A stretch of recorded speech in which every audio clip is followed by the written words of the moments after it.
أعوذ بالله من الشيطان الرجيم بسم الله الرحمن الرحيم الحمد لله رب العالمين والصلاة والسلام على أشرف الأنبياء والمرسلين سيدنا ومولانا محمد وعلى آله وأصحابه أجمعين أما بعد سبحانك لا علم لنا إلا ما علمتنا إنك أنت العليم الحكيم وتب علينا إنك أنت التواب الرحيم ووفقنا واهدنا إلى صراطك المستقيم سبحان الله والحمد لله ولا إله إلا الله والله أكبر ولا حول ولا قوة إلا بالله العلي العظيم العزيز العليم على كل حرف كتب ويكتب أبد الآبدين وزهر الزاهرين نويت أن أعتكف في هذا المسجد سنة لله تعالى. Kembali kita bersyukur kepada Allah Subhanahu wa Ta'ala, yang mana Allah masih memberikan kepada kita kenikmatan yang teramat sangat besar, yaitu kenikmatan badan yang sehat, umur yang panjang, taufik dan hidayahnya, sehingga pada malam hari ini kita dikumpulkan kembali oleh Allah di tempat yang penuh berkah, rahmah dan keampunan daripada Allah Subhanahu wa Ta'ala. Mudah-mudahan perkumpulan kita pada malam hari ini merupakan satu perkumpulan yang mana Allah hapuskan segala dosa kita, dan mudah-mudahan kita tidak dimatikan oleh Allah, terkecuali Allah Subhanahu wa Ta'ala berikan kabar gembira kepada kita. Amin amin ya rabbal alamin. Jamaah pecinta guru sekumpul rahimahumullah, salawat dan salam selalu kita ucapkan, kita curahkan kepada junjungan kita Nabi besar Muhammad sallallahu alaihi wa alihi wasallam, para sahabat tabi'in ila yaumil qiyamah. Keramat guru sekumpul yang ke-31, yaitu sidin tahu kitab yang ada dalam tas gurunya. Ketika di Karatun, guru Zaini merasakan begitu banyak fitnahan, tuduhan dan intimidasi dari orang-orang yang iri dengki kepada beliau. Mereka selalu mencari celah untuk menjatuhkan kredibilitas dan keulamaan guru Zaini. Tidak terkecuali terhadap pelajaran yang beliau sampaikan seringkali disalahartikan atau diselewengkan, sehingga tidak sedikit yang menganggap pengajiannya sesat. Di tengah kondisi seperti itu, guru Zaini tidak menghiraukan semua itu. Bahkan beliau memperbanyak takarruf, berhampir diri kepada Allah Subhanahu wa Ta'ala. Beliau seringkali berada di musalla Darul Aman lebih daripada biasanya.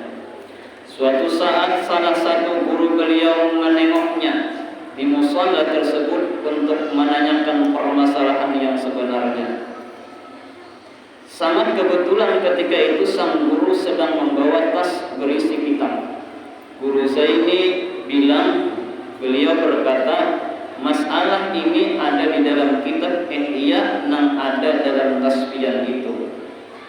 Sang guru terkejut karena si murid ternyata tahu bahwa ia membawa kitab Ihya dan tahu persis bahwa masalah yang mengganjal selama ini ada di dalam kitab tersebut. Nah, ini keramat guru sekumpul yang ke-31, yaitu sidin tahu kitab yang ada dalam tas gurunya. Jadi guru telah membawa kitab, ketahuan sidin kitab-kitab apa yang ada di dalam tas tadi.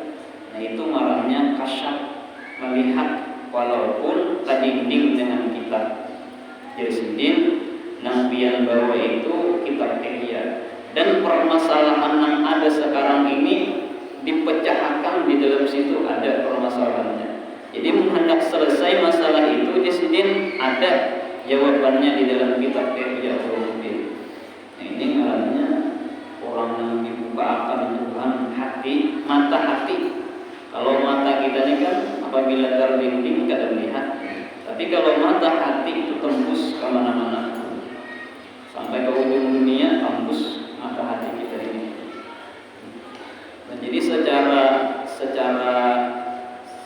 kita pengrasaan kita masing-masing, nah kita ada kasyafnya. Nah, kita masing-masing di sini nah pian kawa melihat dengan mata hati.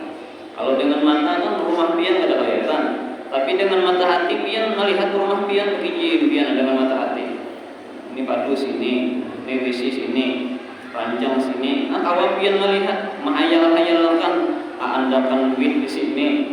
Nah, di sini andakannya di sini, TV di sini. Nah itu ngarannya mata hati.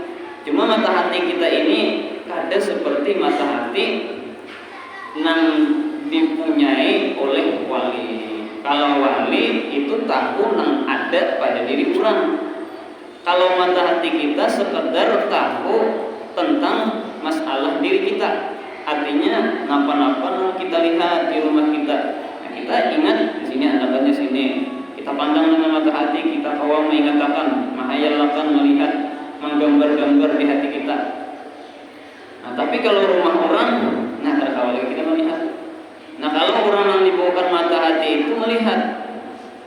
Jika menganggap kitab Ihya di sini dari Salamari, anu Quran di sini adakannya, di rumah Ikam adakannya. Nah, itu ngarannya kasyaf ke arah orang lain. Ada kita nih kasab akun kita aja, nah gitu. Karena kadang-kadang kasyafnya. Akibat itu adalah kasyaf yang dibawakan oleh Allah mengetahui tentang apa yang ada di hati kita.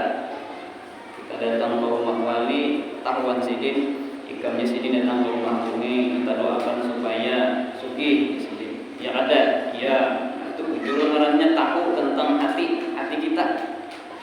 Nah sementara kita hanya tahu hati kita aja. Sementara hati orang pada tahu. Nah itu perbedaan orang-orang yang kasyaf. Nah jadi dulu sekumpul ini sidin ketika berada di Karatun itu sidin merasakan begitu banyak fitnah, tuduhan macam-macam, sehingga sidin itu dipadahkan orang macam-macam, ajaran sidin sesatlah macam-macam. Orang hendak menjatuhkan sidin, tetapi Allah cinta lawan sidin, ada kawan hendak menjatuhkan sidin, sehingga kemuliaan sidin makin meningkat. Kenapa jadi seperti itu? Ya jawabannya jelas, sidin adalah wali yang masyhur. Kenapa kemuliaan sidin bertambah-tambah? Karena memang syaratnya orang nang wali itu memang seperti itu, nang masyhur nih. Dipitnah orang nangaran wali itu apabila dipitnah orang sabar. Jadi syaratnya tanda wali Allah Ta'ala itu yaitu sabar dicoba Allah dengan cobaan yang berat-berat. Itu tanda wali. Cuma dengan syarat sabar. Apabila kau sabar cobaan Tuhan yang berat-berat, nah itu ada tanda wali. Cuma belum tentu lagi wali. Tandanya ada. Kenapa? Karena hadis Rasulullah menyatakan, artinya orang yang sabar dicoba Allah dengan cobaan yang berat-berat, itu adalah tanda orang itu pajangan dijadikan oleh Allah wali. Di antara cobaan yang berat adalah disambati orang gila, disambati orang bingung, disambati orang tambuk, tapi ada melawan. Sambati orang mungol ini bujur biar mendapatkan orang mungol. Nang alim tu Allah jadinya dalam hati. Jadi nang menyambati nang tak kalah daripada dipitnah orang sidin itu sesat ajarannya. Kada melawan ni. Kalau bang melawan ni, ikam mendapatkan sesat. Ini kitabnya nak baca, dalilnya ada. Ini kitabnya. Ada juga sidin kada melawan ni. Nah itu namanya sabar. Arti sabar itu adalah dingin hati, muntung kada melawan ni. Paling benar kalau lah. Dingin hati orang mengadakan bunga tambuk dengan dingin hati melawan kada, nah itu sabar. Itu tanda orang wali. Nah jadi apabila difitnah orang, disambati orang, kawas sabar. Nah itu diantara cobaan Allah yang berat. Orangnya aja nang kawas sabar, nang kada panas hati. Nah itu tanda wali. Dan wali itu tandanya mampu melakukan ibadah yang berat-berat. Nah, itu wali. Tandanya sembahyang tahajud tiap malam. Berat kada? Berat benar. Kalau sembahyang tahajud itu orangnya ada nang kawa tiap malam. tahun, nah itu berarti ada tanda ciri wali, ada tandanya. Nah itu di dalam kitab-kitab seperti itu, bersangatan pemurah orangnya. Cuma pemurahnya untuk tegaknya agama Allah, bukan nang pemurah gesan nang berremian, ada, atau gesan mengundang artis, ada juga. Ini untuk tegaknya agama Allah. Luar biasa kalau masalah agama, pemurah benar dengan wali itu. Itu tandanya, tanda wali itu pemurah. Berat kalau lah, nah, tuh pegawai diberi akan orang duitnya, tuh pegawai disumbangkan duitnya. Nah berat benar tuh. Nang ulihan kita nang lapah lain, ulihan nang kada lapah kada jadi masalah. Ulihan lapah benar disumbangkan, ada acara maulid disumbangkan, ada acara keagamaan disumbangkan, lapah lain nang duit kada lapah, bukan duit kada lapah tuh, tapi ngalih benar, ini duit lapah itu nang berat mengeluarkan. Makanya tanda wali itu pemurah, orangnya aja nang hakun pemurah ini. Mudahan kita disucikan Allah, tapi suci untuk agama Allah. Hatinya selalu berada di hadrat Allah, orang wali itu. Ada pernah lupa dengan Tuhan, itu orang wali. Nah, jadi secara ringkas, guru sekumpul diberikan oleh Allah Ta'ala kasyaf, sehingga sidin itu mengetahui apa-apa yang ada di dalam hati orang, dan bahkan apa-apa yang ada yang dibawa orang, sidin tahu. Nah itu keramat sidin. Nah angka 31 dan keramat sidin kita baca, berarti 31 bulan datang. 2 tahun berarti. Kita baca kitab ini biasa. Sambungan bulan yang ke-1. Qala al-Imam Ghazali rahimahullah ta'ala wa nafa'ana bi ulumihi fid darin amin. Wa hasilul kalam, dan hasil kesimpulan perkataan daripada Imam Ghazali. Apa kesimpulannya? Nang hadis-hadis masalah khusyuk, orang-orang nang khusyuk, nang panjang lebar dikisahkan hadis-hadisnya aja banglah. Hadis-hadisnya ini, hadis nang khusyuk ini hadisnya sudah kita baca beberapa bulan yang telah lalu. Jadi hasil kesimpulan daripada perkataan Imam Ghazali ini, ujar sidin, anna hudural qalba huwa ruhus salati. Sesungguhnya hadirnya hati, dia itulah yang menjadi roh sembahyang. Orang yang sembahyang hatinya hadir kepada Allah. Orang yang sembahyang hatinya ingat kepada Allah. Orang yang sembahyang dia memperhatikan gerak perbuatan sembahyang. Dari awal sampai tuntung diperhatikannya gerak sembahyang, didengarkannya bacaan sembahyang, kawainya menghadirakan hati, mengingat-ingat itu yang disebut dengan rohnya sembahyang.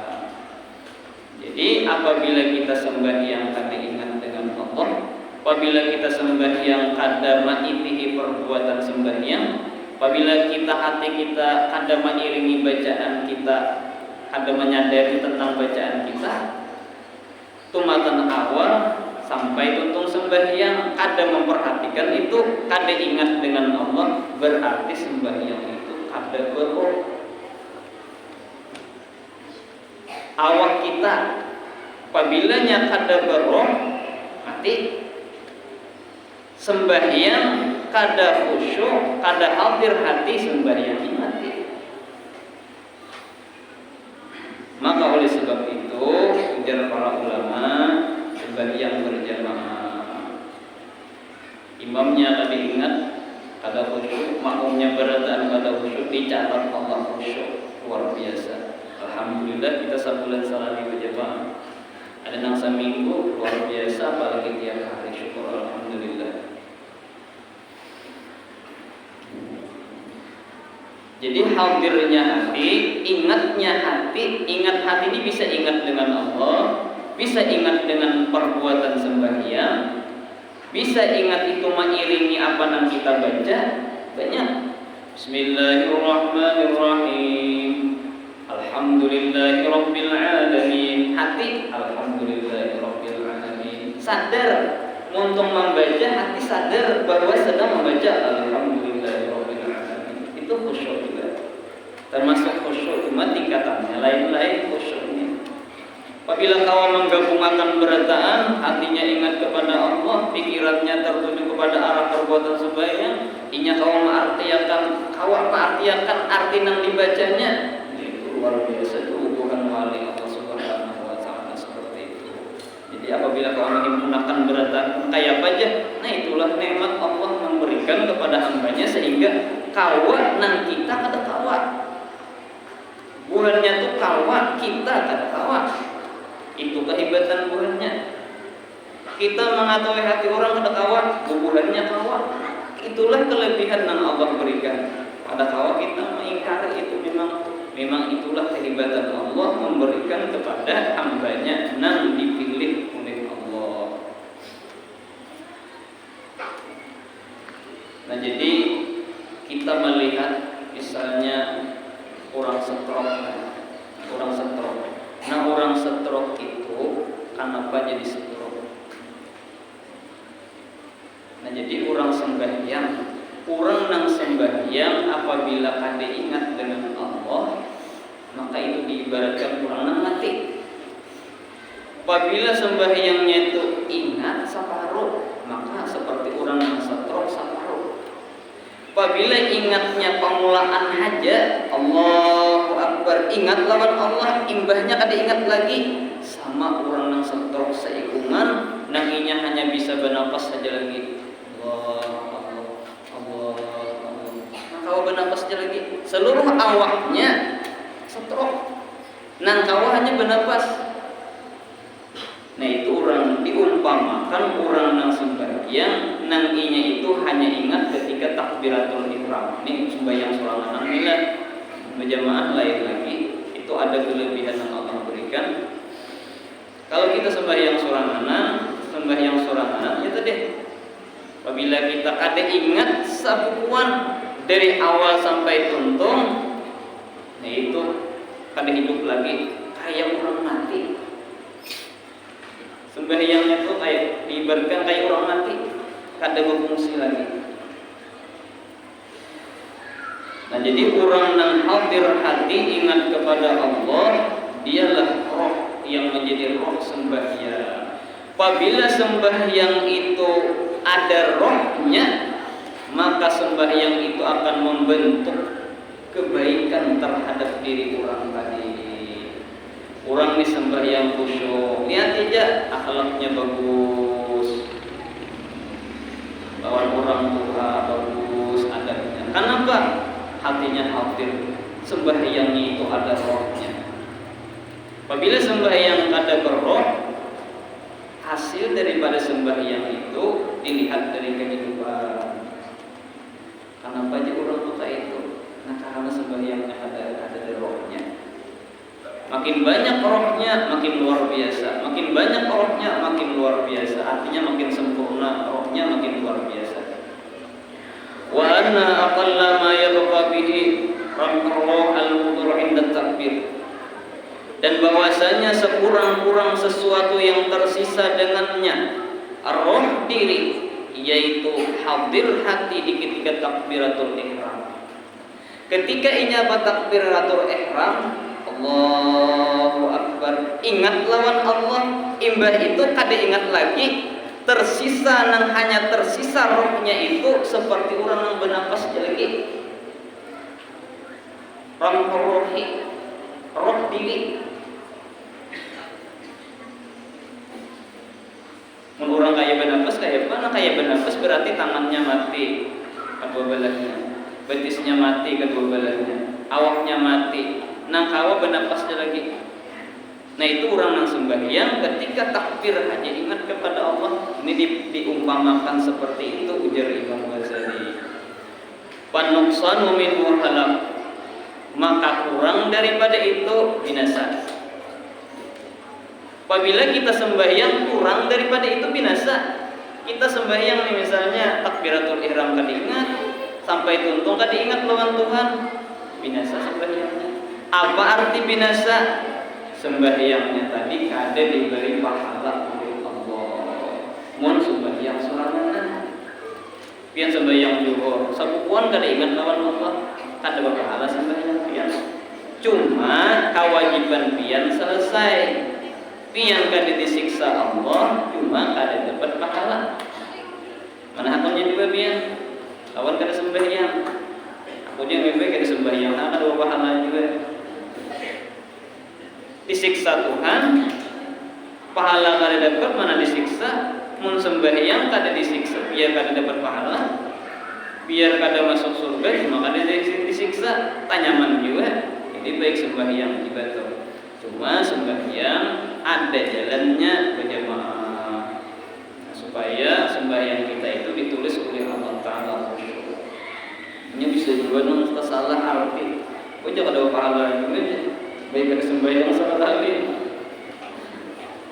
Yang saruhan misalnya ada dapat nasi bungkus tampilin orang pulang, antar 2 kali. Mana tampilin orang makanan nasi bungkus kada dapat. Biar kada tampilin orang, biar kada dapat nasi bungkus tapi kada tampilin orang. Ini 2 kali. Baik sembahyang juga itu. Artinya kada mungkin sembahyang kada khusyuk terus.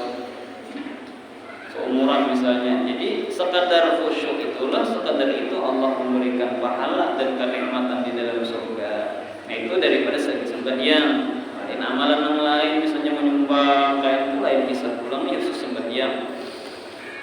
Jadi jangan salah pembahasan kayaknya timbul ambil sembahyang atau salah benar itu ada ke situ tuh arahnya.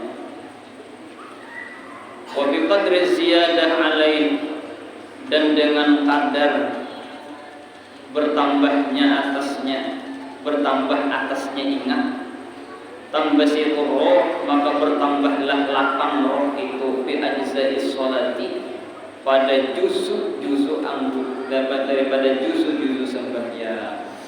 Nah jadi apabila kita sembahyang nih, kita ingat kepada Allah nih, ketika takbir terus ingat bertambah ingatnya, terus bertambah ingatnya, maka roh yang ada di awak kita ini makin lapang, makin nyaman, makin tenang hati. Hasil daripada orang yang sembahyang khusyuk, hatinya makin tenang, makin nyaman. Benih rusak tenang jadinya. Kenapa jadi tenang? Ya isi Tuhan. Orang yang khusyuk sembahyang benih rusak tenang hatinya. Kenapa jadi tenang? Rohnya lapang, hatinya lapang. Jadi sekedar kita ingat kepada Allah, sekedar khusyuk kita kepada Allah, makin banyak ingat kepada Allah, makin roh itu lapang. Karena ada yang mengatakan bahwasanya roh itu adalah hati. Hati di dalam hati ada lagi hati. Ada yang mengatakan seperti itu. Hati ada lagi yang lebih halus daripada hati. Ada yang mengatakan seperti itu di antara para ulama. Jadi lapang hati, kan hati kita lapang asa nyaman keluar. Nah, berarti sembahyang kita ada rohnya, asa merasa nyaman. Jadi kalau kita artikan nangaran roh itu hati. Karena apabila sembahyang kita khusyuk, roh itu lapang, nyaman. Orang yang sembahyang khusyuk itu makin banyak ingatnya kepada Allah, makin khusyuk, makin lapang hati, makin nyaman. Artinya makin bergerak beribadah kepada Allah, maksudnya makin bergerak, seawakan bergerak, nyaman, sehat. Rohnya lapang, sembahyangnya khusyuk. Seperti itu juga kurang nang anggota badan kita ini ada rohnya itu sehat. Pegawai itu semangatnya. Kenapa? Rohnya sehat. Wa kam min hayyin la haraka bihi qaribun min mayyitin. Maka berapa banyak ujar Imam Ghazali daripada orang yang hidup la haraka, tiada gerak dengannya. Apa artinya satruk? Nah, jadi masalah satruk ini memang dari bahari sudah ada Imam Ghazali mengatakan sudah. Berapa banyak orang yang hidup la haraka bihi, kada gerak dengannya. Qaribun min mayyitin, hampir benar dipadahkan orang itu daripada orang mati. Wa salatul ghafili fi jami'iha, maka sembahyang orang yang lupa pada keseluruhannya. Illa inda takbir, melainkan ketika takbir hanya ingat. Kamisli hayyin, seperti orang nang mati. La haraka bihi, tiada gerak dengannya. Ya kalau lah sembahyang nang lupa lalai kada ingat kepada Allah, sama orang nang hidup kada ada gerak baginya. Orangnya hidup cuma kada kau bergerak, sepungkuan awak kada kau bergerak, cuma orangnya masih kau bernapas. Itu orang nang sembahyang lupa kepada Allah Subhanahu wa taala. Itu nang orang nang sembahyang nang hanya ingat ketika takbir. Nah itulah orang nang ketika takbir ingat kepada Allah. Itu orang nang kada gerak lagi, cuma masih kau behinak, mati sudah. Apabila berataan dari awal sampai tuntung kada ingat lalu dengan Allah, nah itu mati salah kada ada bernapas lagi. Nah jadi secara ringkas hasil daripada kalam daripada Imam Ghazali ini tidak lain adalah bahwasanya yang menjadi roh sembahyang kita itu adalah hadirnya hati. Jadi awak kita ini diibaratkan seperti karungkung. Awak kita ini adalah karungkung, diibaratkan seperti sembahyang. Rohnya awak kita, sembahyang rohnya itu yaitu ingat kepada Allah, khusyuk. Orang sembahyang, roh sembahyang itu khusyuk. Nah, itu secara ringkas. Awak kita ini karungkung, ya sembahyang. Awak kita ini karungkung. Roh daripada awak kita ini karungkung. Di dalam awak kita ini ada roh. Nah, itulah. Jadi awak kita ini dingarani karungkung aja. Apabila kada ada roh, karungkung teribang. Nah, ketika dimasuki roh lalu bergerak. Sembahyang tadi itu seperti karungkung awak kita. Apabilanya sembahyang itu khusyuk, lalu sembahyang tadi beroh jadinya. Lalu bergerak awaknya, tapi geraknya ke arah ibadah kepada Allah. Mudah-mudahan kita berkat Al-Imam Ghazali rahimahullah ta'ala, mudah-mudahan kita jangan dimatikan oleh Allah sehingga kita bisa melaksanakan sembahyang ini dengan baik, dengan khusyuk kepada Allah. Karena orang yang sembahyang khusyuk itu sangat mahal harganya, larang benar. Orang yang sembahyang khusyuk itu larang benar harganya, luar biasa. Kita sembahyang diupah Tuhan yang daya bentuk. Apabila kita kada khusyuk, apabila kita sembahyang khusyuk diberi Tuhan intan, nah luar biasa larangnya. Jadi seorang kita sembahyang lah, penting benar sembahyang nanti ingatakan waktu takbir nah. Allahu Akbar. Usahakan supaya ingat, supaya sembahyang kita ini ada rohnya. Kayak caranya supaya Allahu Akbar tuh kan kita Allah sudah nih. Allahu Akbar, ingat di hati Allah. Nah, waktu Allahu Akbar tuh Allahu Akbar, ingat lawan Allah. Berarti sembahyang ada roh deh. Nah, ada rohnya. Walaupun seperti orang yang bernapas hajat. Seperti orang bernapas saja, tapi awak tak tahu bergerak. Tapi ada rohnya. Nah, daripada kita sembahyang lupa sama sekali sehingga ada roh sama sekali. Mudah-mudahan berkat Al-Imam Ghazali kita berataan diberikan oleh Allah Taala kelapangan, kemudahan, dan diberikan oleh Allah Taala keluasan rezeki sehingga mudah untuk melaksanakan ibadah kepada Allah Subhanahu wa taala. Amin amin ya rabbal alamin. Bismillahirrahmanirrahim.